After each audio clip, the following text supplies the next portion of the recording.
आगे देखो, बड़े मियाँ की भाषण मेल फिर दौड़ने लगी। भाषण मेल यानी भाषण की मेल, यहाँ की हटाकर योजक चिन्ह लगा दिया। भाषण की मेल, मेल मतलब गाड़ी, तो भाषण की गाड़ी दौड़ने लगी, क्योंकि वो मियाँ बोलता बहुत था, एक बार बोलना शुरू करता तो लंबा बोलता ही जाता, तो उसकी भाषण मेल फिर शुरू होगी। क्या कहने लगा वो? ये कहने लगा, देखिए गुरुजी, कमबख्त चिड़ी मार यानी शिकारी ने बेचारी का क्या हाल कर दिया, मोरनी बेचारी का। ऐसे कभी चिड़िया पकड़ी जाती है, ऐसे कभी चिड़िया पकड़ी जाती है। ये आगे पूर्णविराम नहीं है बेटा, विश्व में वो दक्षिण है। वो कह रहे हैं ऐसे कभी चिड़िया पकड़ी जाती है, भला मतलब नहीं पकड़ी जाती। ये आश्चर्य प्रकट कर रहा है, इसलिए विश्व में वो दक्षिण आ गया, पूर्णविराम नहीं है ये। आगे और देखो, आपने आई होती, ओती ओती ऊपर बिंदी क्यों लगाया है? क्योंकि सम्मान देने के लिए। लेखिका सम्माननीय है ना, तो फिर उसको होती बिंदी लगा दी, ठीक है ना। और अगर छोटी होती या सम्मान न देना होता या एक होती तो होती आता होती, और ज्यादा होता है तो जैसे लड़की खेलती होती, जब मैं जाता लड़की खेलती होती, अब मैं लड़कियां करूंगा, जब मैं जाता तो लड़कियां खेलती होती, तो बिंदी आएगी। अब समझाई बात आपके? आपने आई होती तो मैं उसी के सिर पर इसे पटक देता, पर आपसे भी यह अधमरी मोरनी ले जाने को कैसे कहूं, मतलब नहीं कह सकता।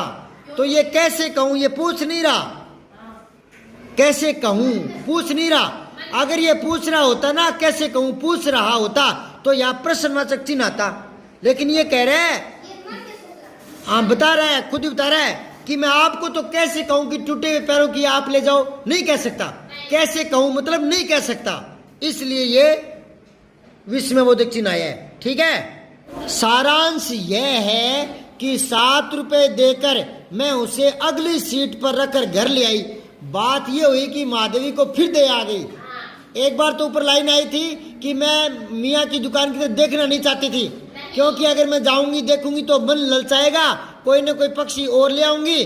और बेटा घर पर पक्षी पालते तो हैं कई, लेकिन अगर वो अपनी गलती से मर जाते हैं घर में तो बहुत पाप लगता है। क्या तो माधवी ने भी सोचा कि मैं उसकी दुकान पर नहीं जाऊंगी, कोई और पक्षी नहीं लाऊंगी।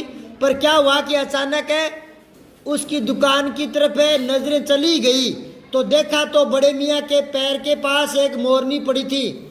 वो पैरों के पास पड़ी क्यों थी? हाँ, पैर टूटे हुए थे, किसी शिकारी ने तोड़ दिए बांध करके, उसको पकड़ना नहीं आया ढंग से। हाँ, पक्षी को पकड़ना भी एक कला होती है, नहीं तो बेचारा मर जाता है।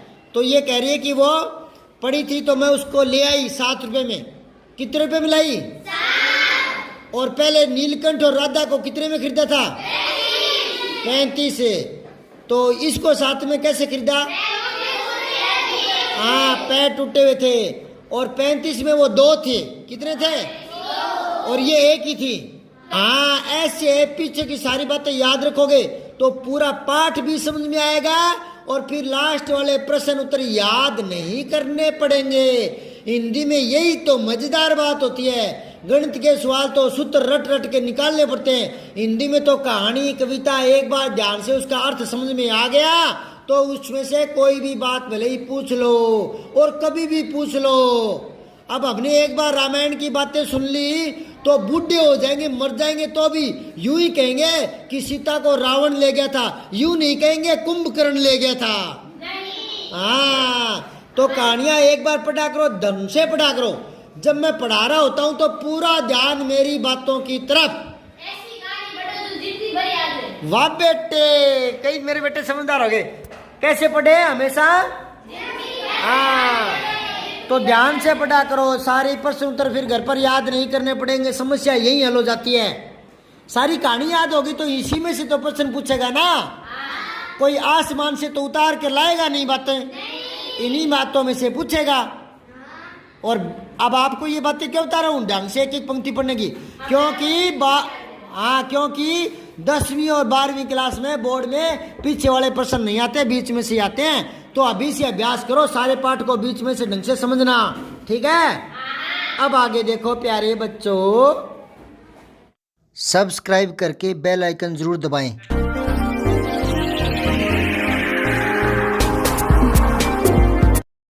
जय हिंद, विजय हिंदी।